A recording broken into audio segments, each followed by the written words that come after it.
दोस्तों, एक चमचमाती हुई फॉर्च्यूनर कार एक चौराहे से निकल रही होती है। तभी सामने से देखा जाता है कि काफी लंबी भीड़ लगी हुई है। चौराहे पर काफी जाम लगा हुआ है। जो व्यक्ति उस फॉर्च्यूनर में बैठे होते हैं, उनका नाम होता है सत्येंद्र जैन।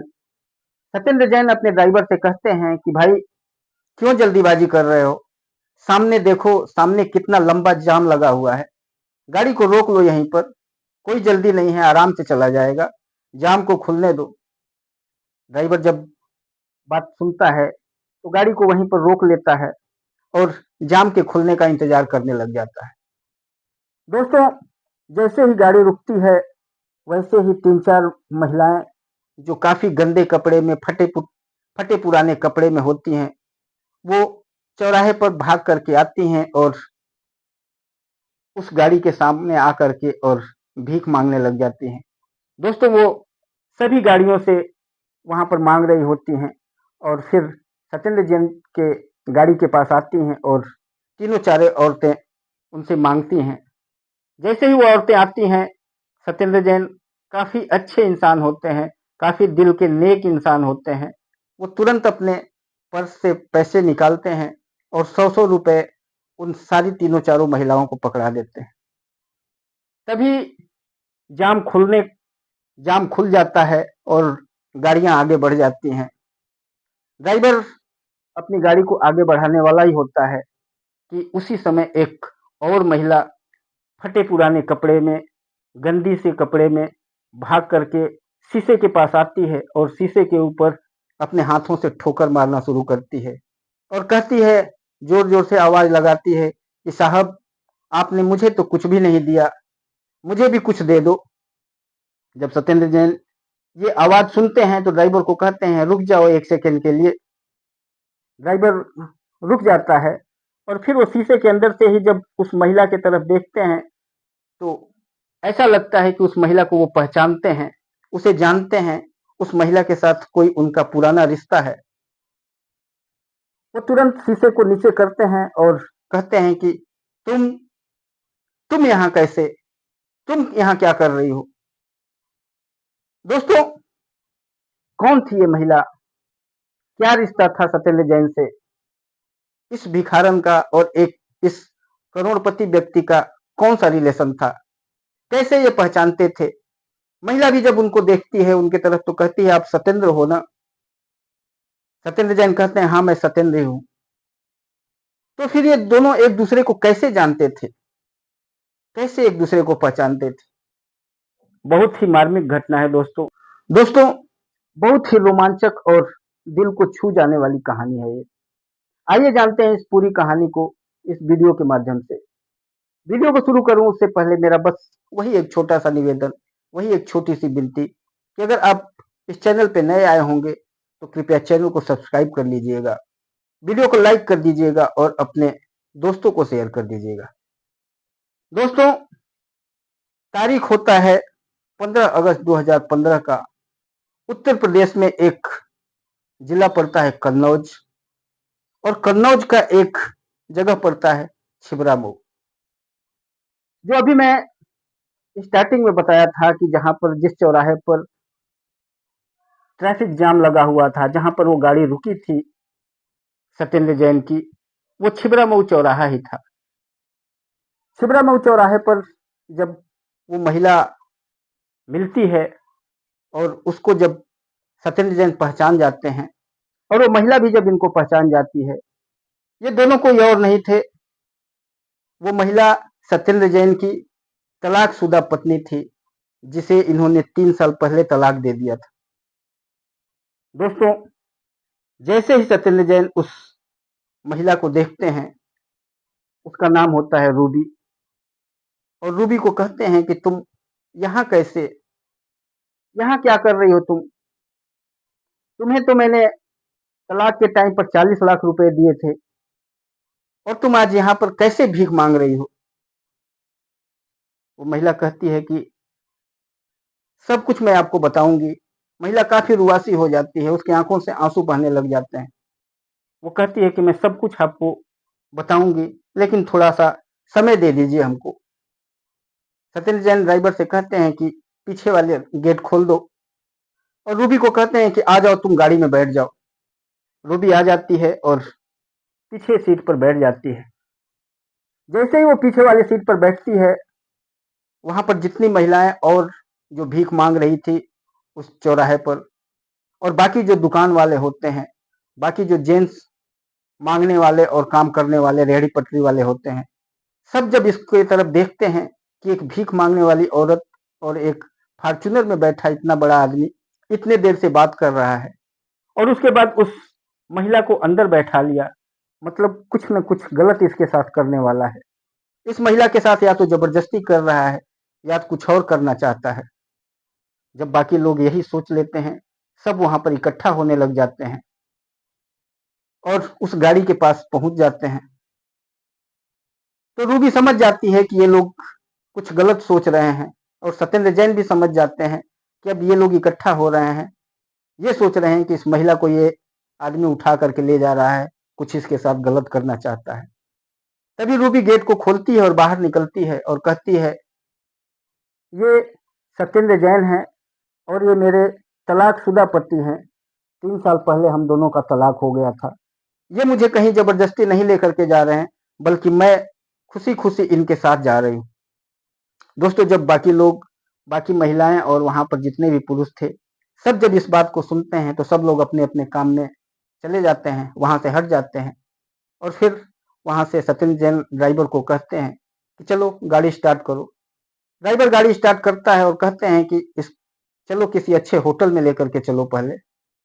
दोस्तों, सत्येंद्र जैन किसी इम्पोर्टेंट काम से दिल्ली जा रहे थे, और दिल्ली जाना उनको आज जरूरी था, लेकिन जब उनकी तलाकशुदा पत्नी वहां पर मिल जाती है तो उसे लेकर के वो पहले होटल में जाते हैं। वहां एक होटल में रुकते हैं और अपने ड्राइवर को कहते हैं कि जाओ और किसी अच्छे दुकान से एक दो अच्छे कपड़े लेकर के आओ, इसके लिए चप्पल वगैरह लेकर के आओ, ये सब चीजें लेकर के जल्दी फटाफट आ जाओ। ड्राइवर वहां से गाड़ी लेता है और सीधे जाता है दुकान, कपड़े और चप्पल खरीद के लेकर के आता है। तब तक रूबी को सत्येंद्र जैन कहते हैं, यहाँ महिला वॉशरूम है, उसमें जाओ और अच्छे से बढ़िया ढंग से नहा धो करके, और ये जो कपड़े मैं मंगाया हूँ इसको पहन लो। दोस्तों, रूबी जाती है और अच्छे से नहा धो करके और बाहर आती है। सत्येंद्र जैन उसको कपड़े पहनाते हैं। जब वो कपड़े पहन लेती है तो सत्येंद्र जैन जब उसको देखते हैं तो देखते ही रह जाते हैं। बिल्कुल वो एक सुंदर औरत, जो पहली बार जब सत्येंद्र जैन की शादी उसके साथ हुआ था, और जिस तरीके से सुंदर सजी सवरी और उनको लग रही थी, वैसे ही आज उनको दिख रही थी।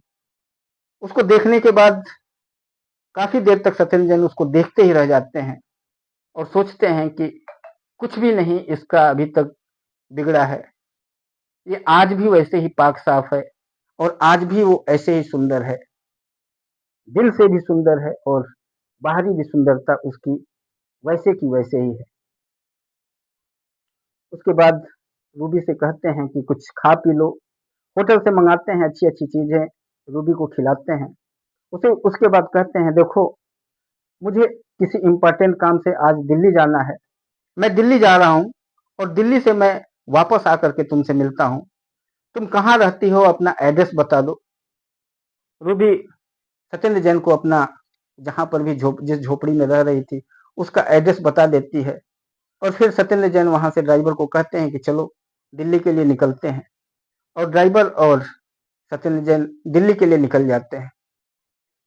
जब वो दिल्ली पहुंचते हैं और इधर रूबी अपनी झोपड़ी में चली जाती है, जिस झुग्गी झोपड़ी में रह रही होती है वहां पर चली जाती है। वो रात को जब दिल्ली पहुंचते हैं, लेकिन दिल्ली पहुंच तो जाते हैं, लेकिन उनका किसी भी काम में मन नहीं लगता है। रात को सो रहे थे तो उनका ध्यान सिर्फ और सिर्फ रूबी की तरफ ही था। उनके दिलो दिमाग में यही चल रहा था कि कैसे सुबह हो कि फिर जाकर के मैं रूबी से मिलूं। बेशक तलाक हो गया था, लेकिन प्यार अभी भी इन दोनों के जहन में, इन दोनों के दिल में एक दूसरे के लिए था। इधर रूबी भी रात को जब सोई थी तो उसका भी ध्यान बार बार सत्येंद्र जैन की तरफ ही जा रहा था। वो सत्येंद्र जैन के बारे में ही सोच रही थी और सोच रही थी कि कल कैसे सुबह हो कि मैं सत्येंद्र जैन से मिलूं। सुबह होता है और फिर सत्येंद्र जैन दिल्ली से वापस यहाँ आते हैं और आने के बाद जब उसके बताए हुए एड्रेस पे जाते हैं तो वहाँ पर रूबी नहीं मिलती है। जब रूबी वहाँ नहीं मिलती है तो सत्येंद्र जैन उस चौराहे पर जाते हैं जहाँ पर वो पिछले दिन मिली थी। जब उस चौराहे पर जाते हैं तो वहीं पर रूबी फिर वैसे ही भीख मांगते हुए मिलती है। दोस्तों, रूबी को सत्येंद्र जैन वहाँ से फिर गाड़ी में बैठाते हैं और होटल में लेकर के आ जाते हैं। होटल में आने के बाद उससे बातचीत करते हैं, जो कुछ भी बात होता है, और उसके बाद कहते हैं कि चलो तुम कहाँ रहती हो, किस घर पे रहती हो, चलो वहाँ पर तुमको छोड़ दूँ। उसको बैठा करके गाड़ी में लेकर के जाते हैं और उसके बताए हुए एड्रेस पर जब पहुँचते हैं और वहाँ पर उसको छोड़ करके जा रहे होते हैं, तभी रूबी कहती है कि एक बार अंदर तो आ जाइए। सत्येंद्र जैन फिर उसकी झोपड़ी में घुसते हैं, जो एक छोटा-सा घर होता है। उसमें जब जाते हैं, तो एक गंदा-सा ऐसे ही नॉर्मल घर होता है। उस घर में एक सिंगल बेड होता है, मतलब चौकी होता है, और उसी बेड के ऊपर एक फ़ोटो एक तस्वीर टंगी होती है। वो तस्वीर किसी और का नहीं, सत्येंद्र जैन और रूबी का ही था। जब उन दोनों की शादी हुई थी उसके बाद की ये खींची हुई तस्वीर आज भी रूबी अपने सिरहाने लगा कर के रखी हुई थी। सत्येंद्र जैन का जब नज़र उस फ़ोटो की तरफ जाता है, तो कहते हैं कि देखो, तुमसे तो हमारी तलाक हो चुकी है कब की, हम दोनों का रास्ता अलग हो चुका है। तुम अपनी दुनिया में हो, मैं अपने दुनिया में हूँ। तुम्हें मैंने 40 लाख रुपए भी दिया था और तुम ये फ़ोटो यहाँ पर मेरा क्यों टाँग करके रखी हो? हम तो कोर्ट के थ्रू और सामाजिक संस्थाओं के थ्रू हम दोनों अलग-अलग हो चुके हैं। फिर इस तरह से किसी आदमी का फ़ोटो लगाने का क्या औचित्य है? तो रूबी की आँखों में आँसू आ जाता है और रूबी कहती है कि बेशक मैं आपसे अलग हो गई, मैं सामाजिक तौर पर आपसे अलग हो गई, हमारा तलाक हो गया, लेकिन दिल से मैं आज भी आपके साथ जुड़ी हुई हूँ। मैं आपसे दिल से अभी भी अलग नहीं हूँ। जब ये बातें सत्येंद्र जैन सुनते हैं तो उनके भी आँखों में आँसू आ जाता है। फिर उसको कहते हैं कि अच्छा तुम ये बताओ, तुम्हें मैंने 40 लाख रुपए दिए थे, वो 40 लाख रुपए क्या कर दिया तुमने कि आज तुम्हें इस कंडीशन में भीख माँगना पड़ रहा है? तब फिर रूबी पूरी कहानी बता देती है और कहती है कि मैं कभी भी आपसे तलाक लेने के पक्ष में नहीं थी, लेकिन मेरा एक जो जीजा था, मेरा भाई और मेरे माँ-बाप, इन सब ने मिल कर के मेरी ज़िंदगी में ज़हर घोल दिया। आपके पास जब पहली बार मेरी शादी का प्रस्ताव लेकर के ये लोग गए थे और आपका अमीरी और ठाट-बाट देख कर के इन लोगों ने दिलो-दिमाग में अपना बैठा लिया था कि कुछ भी हो जाए, इसी व्यक्ति से इसकी शादी करेंगे, और हुआ भी वैसे ही, आपके साथ मेरी शादी हो गई। शादी जैसे हुई वैसे ये लोग लालच में पड़ गए, हमेशा कुछ न कुछ पैसे रुपए माँगते रहते थे और मैं हमेशा आपके साथ आपसे लड़ झगड़ करके पैसे रुपए इन लोगों को देती रहती थी। उसी की वजह से हम दोनों का तलाक भी हुआ। लेकिन बाद में तकलीफ तो इस बात की है कि इन लोगों ने मेरे जीवन में इतना ज़हर घोला कि मेरे जीजा ने मुझे कहा कि इसके साथ तलाक ले लो, इसके पास करोड़ों रुपए है, इससे पैसा ऐंठ लिया जाएगा और उसके बाद मैं तुम्हारी शादी इससे अच्छे व्यक्ति से करा दूँगा। मैं कुछ समझ नहीं पाई मेरे साथ क्या हो रहा है, क्यों कौन-सा धोखा हो रहा है। बस मैं यही सोचती थी कि मेरे माँ-बाप हैं, मेरा भाई है, ये मेरे साथ गलत नहीं करेंगे, ये जो सोच रहे हैं मेरे बारे में, वो सच ही सोच रहे होंगे। लेकिन वो चीज़ें सारी गलत थी और इन लोगों ने मेरे जीवन में ज़हर घोल दिया। मैं अलग हो गई आपसे और वो 40 लाख रुपए जो आपने मुझे दिया, जैसे ही मैं वो पैसे लेकर के आई, मेरा जीजा मुझसे कहने लगा कि ये 40 लाख रुपए का तुमको एक फ्लैट खरीदवा देता हूँ। अगर फ्लैट तुम्हारे पास रहेगा तो कोई भी अच्छा से अच्छा आदमी तुमसे शादी करने के लिए आ जाएगा। नहीं तो ऐसे तुम एक तलाकशुदा हो, तुमसे कोई शादी करना नहीं चाहेगा, तो फ्लैट वगैरह रहेगा तो तुम्हारी शादी आसानी से हो जाएगी। और उसने मुझसे पैसा ले लिया फ्लैट के लिए और पैसा लेकर के भाग गया वो। कुछ पैसे बचे थे, वो मेरे भाई ने ले लिया और उस पैसे को उसने अपनी दुकान करने के चक्कर में और सब बर्बाद कर दिया। बाद में जब मेरे पास कुछ भी नहीं बचा, मेरे भाई की शादी हो गई और जब उसकी पत्नी आई तो वो मुझसे जलने लगी और थोड़े दिन उसके साथ जब रहा मैं, जब उसके साथ रही तो एक दिन उसने मुझे घर से निकाल करके भगा दिया। जब उसने घर से भगा दिया और मैं जीजा के पास गई, उससे मैंने रिक्वेस्ट किया रखने का, तो जीजा ने भी अपने घर से भगा दिया और कहा कि तू ऐसी औरत है जो अपने पति का नहीं हो सकती, तो किसी का भी नहीं हो सकती है। और वहां से भी जीजा के भी दरवाजे मेरे लिए बंद हो गए। सब लोगों ने मेरा पैसा खा लिया और मुझे रोड पर ऐसे छोड़ दिया। अब मेरे सामने कुछ भी नहीं था, मेरे जीने का कोई भी रास्ता नहीं था। फिर मैं वहां से निकल करके यहाँ आ गई। यहाँ आ गई तो कुछ महिलाएं मिली मुझे जो ऐसे भीख मांग रही थी। उनको सारी चीजें अपनी बताई तो इन लोगों ने कहा कि तुम हमारे साथ ही रहो, जो हम काम करते हैं वही करो। और मैं इन लोगों के साथ रहने लग गई और इन लोगों के साथ मैं काम करने लग गई। दोस्तों, जब ये सारी बातें सत्येंद्र जैन सुनते हैं तो उनकी आंखों से झरझर आंसू बहने लग जाता है और कहते हैं कि इतना बड़ा धोखा और इतना बड़ा फरेब तुम्हारे साथ हुआ और तुम सहती रही। कम से कम एक बार फोन करके मुझे तो बताई होती। वो कहती है कि अब मैं क्या बताती आपको, जब हम दोनों के रास्ते जुदा हो चुके थे। तो सत्येंद्र जैन उसकी बातें सुनते हैं और कुछ पैसे जो उनके पास थे, पैसे निकालते हैं और उसको दे देते हैं और कहते हैं ये पैसे लो, अब तुम आज के बाद भीख मांगने नहीं जाना। इन पैसों को लो और इससे अपना खर्चा बर्चा चलाना। फिर और भी पैसे की जरूरत पड़ेगी तो मैं तुम्हें दे दूंगा। मुझसे बता देना, मेरा नंबर ले लो, फोन कर देना, मैं किसी न किसी से भिजवा दूंगा। लेकिन परेशान ज्यादा नहीं होना। फिर उसके बाद वो कहती है कि इन पैसों का मैं क्या करूंगी, मेरी जिंदगी तो कट ही रही है, लेकिन ऐसा नहीं हो सकता है कि हम फिर दोनों एक साथ हो जाएं। सत्येंद्र जैन कहते हैं कि ऐसा कैसे हो सकता है, जब हमारा तलाक हो चुका है, कोर्ट के थ्रू तलाक हो चुका है। एल्यूमिनी के तौर पर मैंने तुम्हें 40 लाख रुपए पैसे भी दे दिया, तो अब हम एक कैसे हो सकते हैं, ये तो संभव ही नहीं।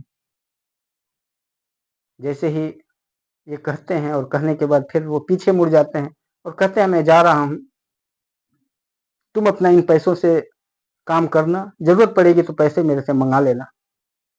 और मुड़ करके जैसे ही जाने लगते हैं, रूबी उनके पैरों को पकड़ करके और बैठ जाती है और रोने लग जाती है और कहती है कि ठीक है, अगर आप मुझे अपने साथ नहीं रखेंगे, अगर हमारा मिलन दोनों का नहीं हो सकता है तो कोई बात नहीं, लेकिन सासू माँ मुझे बहुत प्यार करती थी, एक बार मुझे सासू माँ से बात करा दीजिए। तभी सत्येंद्र जैन अपनी माँ को फोन करता है और कहता है कि माँ, रूबी मिली है, यहाँ पर है, इस हालत में है। तो उसकी माँ कहती है कि मुझे रूबी से बात कराओ। सत्येंद्र जैन उसको फोन दे देता है और वो रूबी से बात करने लग जाती है। रूबी जैसे ही अपनी सास की आवाज सुनती है, उसकी आंखों से आंसू बहने लगते हैं, रोने लगती है। उधर से उसके सास भी रोने लग जाती है और कहती है बेटी रो मत, मैं हूं, अभी जिंदा हूं, कुछ नहीं होगा तुम्हें, तुम फोन दे दो सत्येंद्र को। सत्येंद्र को वो फोन देती है तो उसकी माँ कहती है बेटा सत्येंद्र को लेकर के आओ, घर लेकर के आओ। सत्येंद्र अपनी माँ से कहता है माँ, इससे हमारा तलाक हो चुका है, इसने हमसे पैसे लिया था 40 लाख रुपए, हमें साथ हमारा साथ छोड़ने के लिए इसने पैसे लिया था, इसके परिवार वालों ने हमसे झगड़ा किया था, अब दोबारा इसको लाने के लिए कैसे बोल रही हो। सत्येंद्र जैन की माँ कहती है बेटा, सुबह का भूला अगर शाम को घर आ जाए तो उसको भूला नहीं कहते हैं, उसको एक्सेप्ट कर लिया जाता है। तुम मेरी बहू को लेकर के घर आओ। सत्येंद्र अपनी माँ की बहुत ही इज्जत करता था, माँ की किसी बात को नहीं काट पाता था। फिर वो रूबी को कहता है ठीक है गाड़ी में बैठो, और फिर सत्येंद्र जैन उसको लेकर के अपने घर जाता है। जब वो घर पे उसकी गाड़ी पहुंचती है तो देखता है कि माँ पूजा की थाली लेकर के और बाहर दरवाजे पर खड़ी है अपनी बहू का आरती उतारने के लिए। जैसे ही रूबी वहां जाती है, उसकी माँ उसका आरती उतारती है और फिर एक लोटा दरवाजे पर रखी होती है, कहती है इसको पैर से ठोकर मार करके और दरवाजे में फिर से घुसो। जिस तरीके से एक नई नवेली बहू घर में आती है, उस तरीके का पूरा काम उसकी माँ करवाती है। और फिर रूबी उस लोटे को ठोकर मार करके घर में घुसती है। घर में घुसने के बाद उसकी माँ कहती है कि आज सत्येंद्र पूरा फंक्शन की तैयारी करो, आज लोगों को बुलाओ, आज मंदिरों में चलेंगे, पूजा पाठ करेंगे, आज मेरी बहू दोबारा आ गई है, मेरे घर की खुशियां आ गई हैं। अब हम आज सभी लोग बहुत ही खुशी मनाएंगे, पास पड़ोस के लोगों को भी बता दो। सत्येंद्र अपनी पत्नी को, अपनी माँ को लेकर के और गाड़ी से मंदिर जाता है। मंदिर का दर्शन करके लोग आते हैं। घर पे एक छोटा सा फंक्शन का अरेंजमेंट किया जाता है, फंक्शन मनाया जाता है, पूजा पाठ किया जाता है। दूसरे दिन फिर कोर्ट में जाते हैं और कोर्ट का जो तलाक का जो कार्रवाई था उसको सब खत्म करके और फिर से दोबारा शादी, दोबारा मैरिज कर लिया जाता है। दोस्तों, पति पत्नी फिर मिल जाते हैं और उसके बाद खुशी पूर्वक उनका जीवन कट रहा होता है। आने वाले समय में 1 साल के बाद एक छोटे से बच्चे का भी उस पति पत्नी के परिवार में आगमन होता है। परिवार बढ़ जाता है और खुशी पूर्वक अपना जीवन यापन कर रहे होते हैं।